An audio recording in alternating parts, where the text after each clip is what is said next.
Hi, this is Karen from Mojo Global. Welcome to the Mojo Global Radio Show. Today we have as our honored guest Martin Harshberger. Martin, welcome to the radio show. Thanks, Karen. Thanks for having me. Well, I'm happy to have you, Martin. Can you tell our audience who you serve and how you can help them? Sure. I work with founders, owners, and CEOs of small and mid-tier companies that have been in business at least 5 years. I don't try to do startups.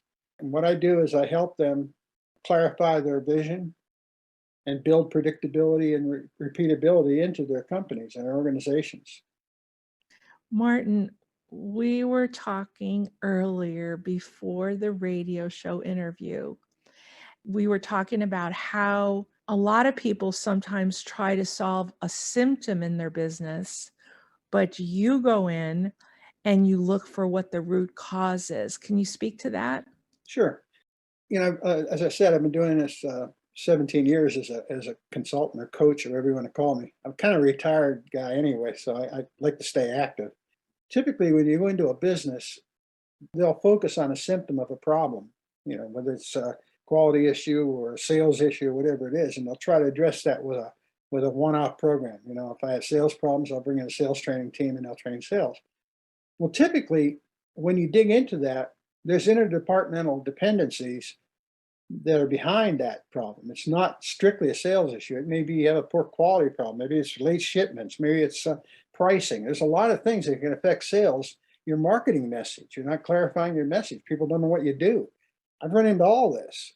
So when you go in and do a one-off solution to a symptom, your underlying problem is still there.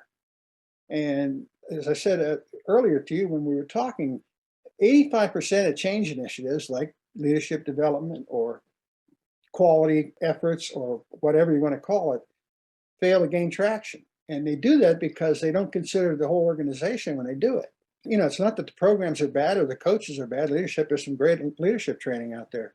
There's some great quality programs, lean manufacturing, but it takes discipline and it takes accountability within the organization to make those things work. And the entire organization has to be addressed holistically to create a solution. And I'm excited for you to tell our listeners your why for this, because you have built some really good businesses and founded them and sold them. So let's talk a little bit about your why. I came from a large company. I did turnarounds with a large company. I moved every 2 or 3 years and wound up in Minneapolis and was looking for a way to get out of the cold, to be honest with you. So I founded a company in Memphis because of the proximity to FedEx Hub. So I was a founder, CEO of 2 companies, a value-added logistics company and an HVAC manufacturing company over 16 years. And I really want to help small businesses, especially manufacturing businesses. Kind of have a soft spot. I grew up in an industrial area back in Western Pennsylvania.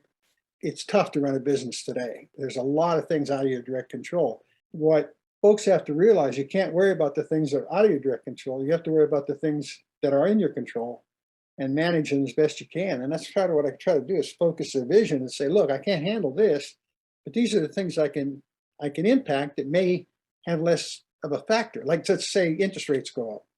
If you control your cost internally and you get a profitable historical profits, you're not going to get into a situation where your interest rates are constantly escalating. You've got to manage yourself as best you can. I always say, have your business ready to sell, whether you want to sell it or not, because when it's ready to sell, you get better rates from your suppliers, you get better rates from your lenders, you attract better people, that kind of thing. And I do that because, like I said, I have a soft spot for U.S. manufacturing. I do a podcast, a weekly podcast on manufacturing and supply chain in the U.S. And I recognize that these guys have a lot of their personal net worth tied up in their business. And anything I can do to help them or smooth the way, I want to do that. Thank you, Martin. What's the best way to get a hold of you? LinkedIn or martinharshberger.com. There's a contact form on there. Well, thank you. And it was lovely having you on today, Martin. Thanks. Yeah. Thanks for having me. Oh, it's my pleasure, Mojo's pleasure. And to our audience, we always appreciate you, and we look forward to bringing you the next Mojo Global Radio Show. Bye bye.